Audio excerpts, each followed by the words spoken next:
All'inizio del 1300 i comunes delle Fiandre erano sottomessi al re di Francia Filippo IV, detto il Bello. Contrariato dagli scambi commerciali tra le Fiandre e l'Inghilterra e dalla vicinanza tra il conte delle Fiandre Guy de Dampierre e il re inglese Edoardo, Filippo decise di imporre la propria autorità sui territori fiamminghi, facendo arrestare Guy e sostituendolo con un nuovo governatore a lui fidato.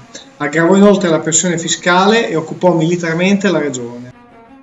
La reazione popolare non si fece attendere e il 18 maggio del 1302 scoppiò una rivolta a Bruges, in cui furono massacrati i francesi residenti nella città, tra cui anche la guarnigione reale. Presagendo la reazione armata di Filippo, i ribelli, capeggiati da un gruppo di aristocratici fra cui Guy de Namur e Guillaume II de Juliers, rispettivamente figlio e nipote di Dampierre, si prepararono a contenere l'offensiva francese. Non riuscendo però a conquistare il castello di Courtrai, paese sulla strada di Bruges, si organizzarono per l'imminente battaglia nel terreno accanto alla rocca. Filippo, secondo l'uso feudale, dichiarò la guerra, richiamò in servizio i cavalieri componenti l'esercito feudale e marciò verso le Fiandre. Il suo esercito era formato da 2500 cavalieri, 5500 fanti e 1000 balestrieri. I cavalieri formavano l'élite dell'armata, erano infatti figli della nobiltà francese, addestrati fin da bambini alla guerra a cavallo. L'esercito fiammingo comprendeva all'incirca 10.000 fanti, 900 balestrieri ed era formato da cittadini armati addestrati velocemente ma determinati ed agguerriti.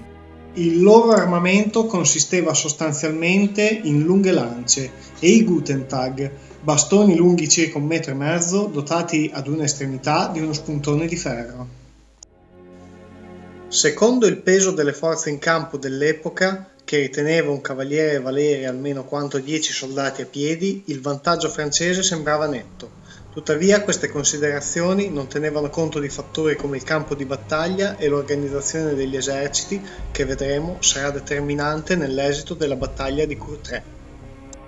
La battaglia iniziò con uno scambio di frecce da entrambi i lati e con la fanteria francese che avanzò fino a raggiungere i canali davanti all'esercito fiammingo. A questo punto però i fanti francesi non azzardarono l'attraversamento senza il supporto dei cavalieri e la battaglia rimase in una fase di stallo.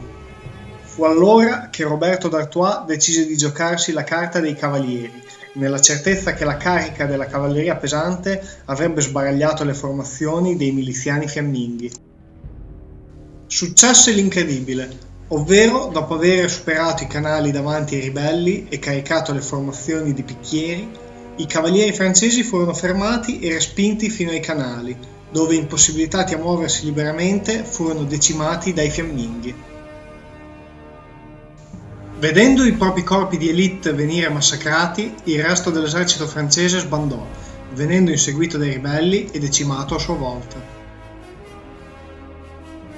I belgi persero dai 100 ai 300 soldati, mentre i francesi lasciarono sul campo dai 1000 ai 1500 cavalieri, figli delle più nobili famiglie di Francia, tra cui lo stesso comandante Roberto d'Artois. Simbolo della battaglia furono i trofei raccolti dall'esercito vincitore, centinaia di speroni d'oro, simbolo del rango e della ricchezza delle vittime di quella battaglia. La battaglia rappresentò un punto di svolta nella storia militare del Medioevo. Dopo secoli di predominio della cavalleria sui campi di battaglia, si era visto come in determinate condizioni e con un esercito ben organizzato ed opportunamente addestrato, una formazione di fanteria potesse resistere e vincere contro una di cavalleria. Questa battaglia segnò l'inizio del declino della cavalleria medievale.